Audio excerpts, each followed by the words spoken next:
Alright, y'all, so compared to yesterday, today has been a bit more of a slow news day in terms of off-season trades and all that good stuff. So I decided to take a moment, take a pause, and we're going to be looking at a list of guys who decide to decline their player options. And I just wanted to go a little bit in depth about a few of them and just talk about what their current free agency status is looking like and all that good stuff. So without further ado, let's just hop right into a bunch of guys who have decided to decline their player option and head into free agency this offseason. First off, we have Lopez, who last played for the Milwaukee Bucks. He declined a $5 million player option, and as of now, there are no specific rumors on teams that are looking to sign him. Right now, it's assumed that he's going to sign for the mid-level exception or maybe the minimum for some team looking for a center, most likely a contending team looking for some center depth. The only slight rumor I've seen that has nothing official or trusted sources to it is that the Milwaukee Bucks may just be looking to bring him back on either the mid-level exception or a minimum as a way to maybe save some cap space and make other moves first. Either way, Lopez, he's just quality bench big that could definitely help out a team.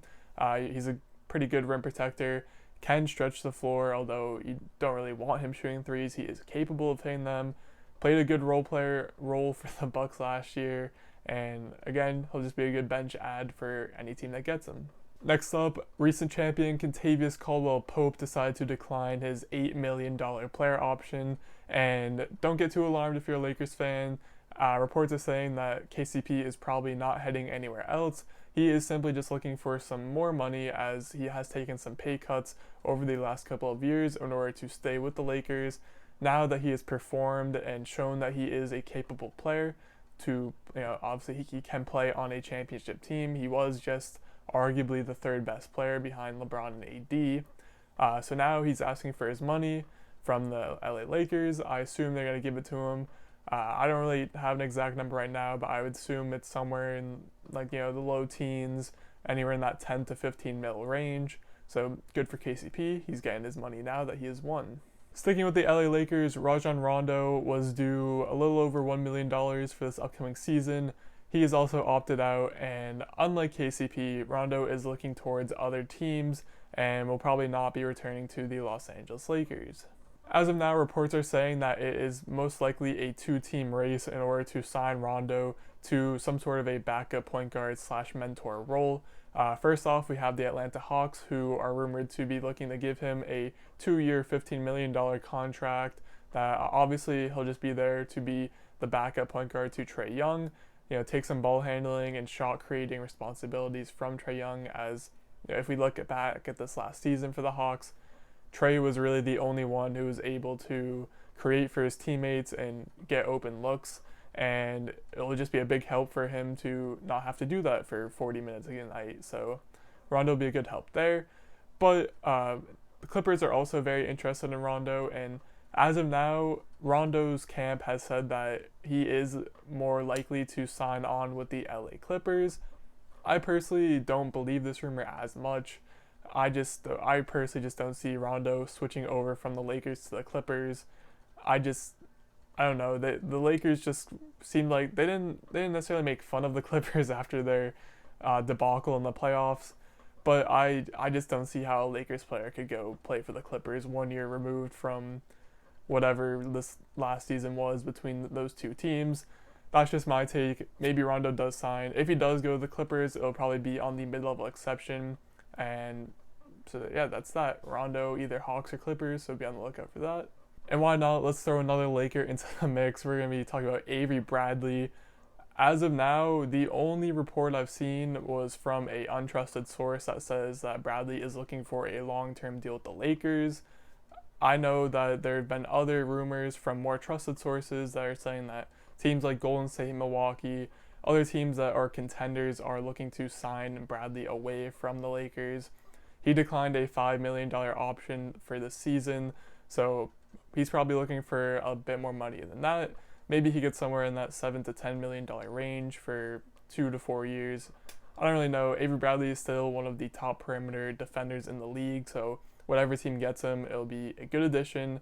And again, he just puts on some great ball pressure. He can still shoot threes good enough to be a spot-up shooter and be respected by the defense. Like I said, whatever team gets him will be getting a good player in Avery Bradley. On the topic of 3-and-D players, Wesley Matthews also declined his player option. He was due to make around $2 million for this upcoming season. Wesley Matthews believes that he can make more by switching teams this offseason, and I also fully believe that as well. Wesley Matthews is definitely a better player than a $2 million contract can tell, and as of now, the only team with any rumors linked to him are the LA Lakers. Obviously, they're going to be looking to fill in that spot that Danny Green left behind as the starting two guard. And Wesley Matthews, if he does sign with the Lakers, will fill right into that role and will most likely perform better than Danny Green did, at least offensively. Maybe not defensively, but I'd hope offensively. One name we haven't heard in a while due to a long-lasting injury is Rodney Hood, but he recently declined his $6 million option to stay with the Portland Trail Blazers for this upcoming season. If you don't remember, Hood tore his Achilles near the start of the past season and has been out since. It's been, I think, a little bit over a year now, and he is healthy again, looking to sign on and add some scoring from the wing to whatever team gets him. And I'd assume that he's going to be, maybe he probably won't be the same exact player he once was, but I think he'll still be a great scoring threat.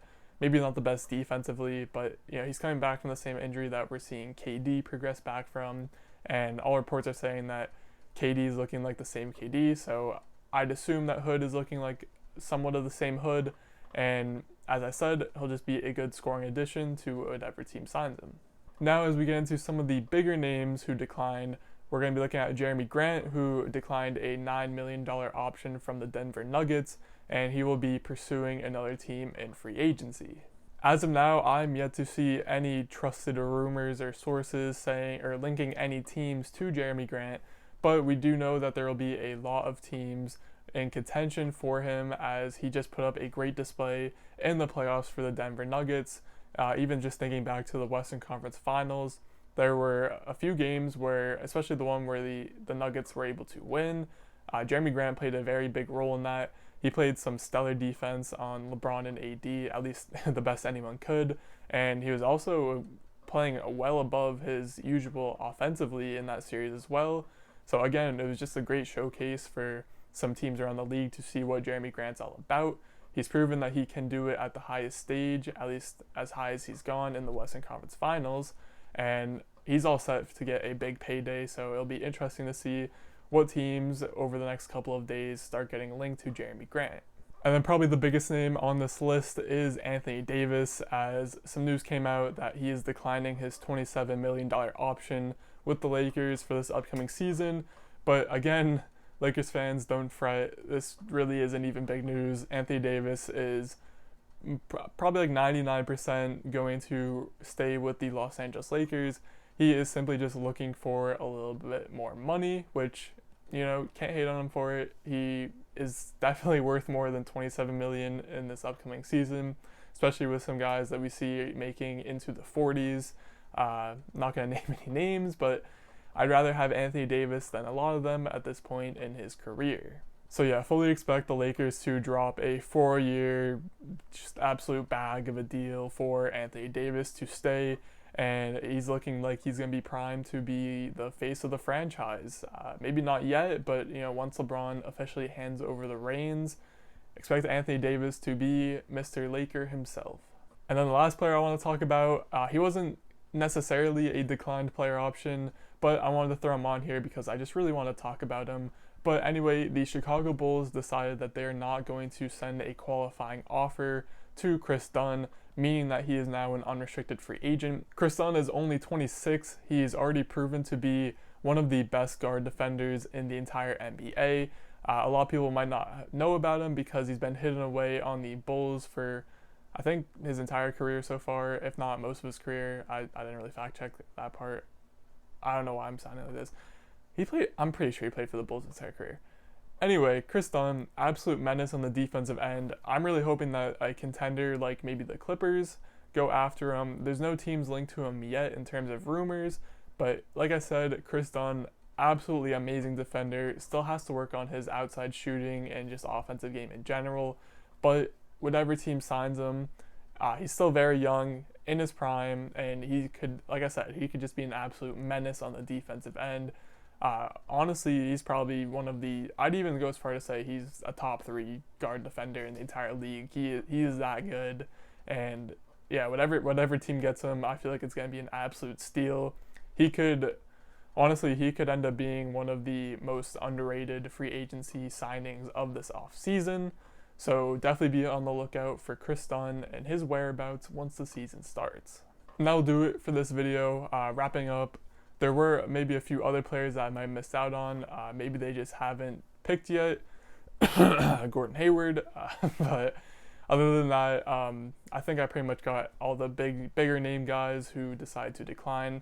I might do a similar video for guys who accepted, although I feel like there's not as much to really talk about for those guys since they're kind of just, taking their money and staying with the team they are already on. So not really too much exciting news there. But anyway, if you enjoyed this video, drop a like, leave your comments down below on what you think about these players, and maybe drop your opinions on who you think they're going to be signing with once free agency opens up in about a week or so. But most importantly, thank you for watching.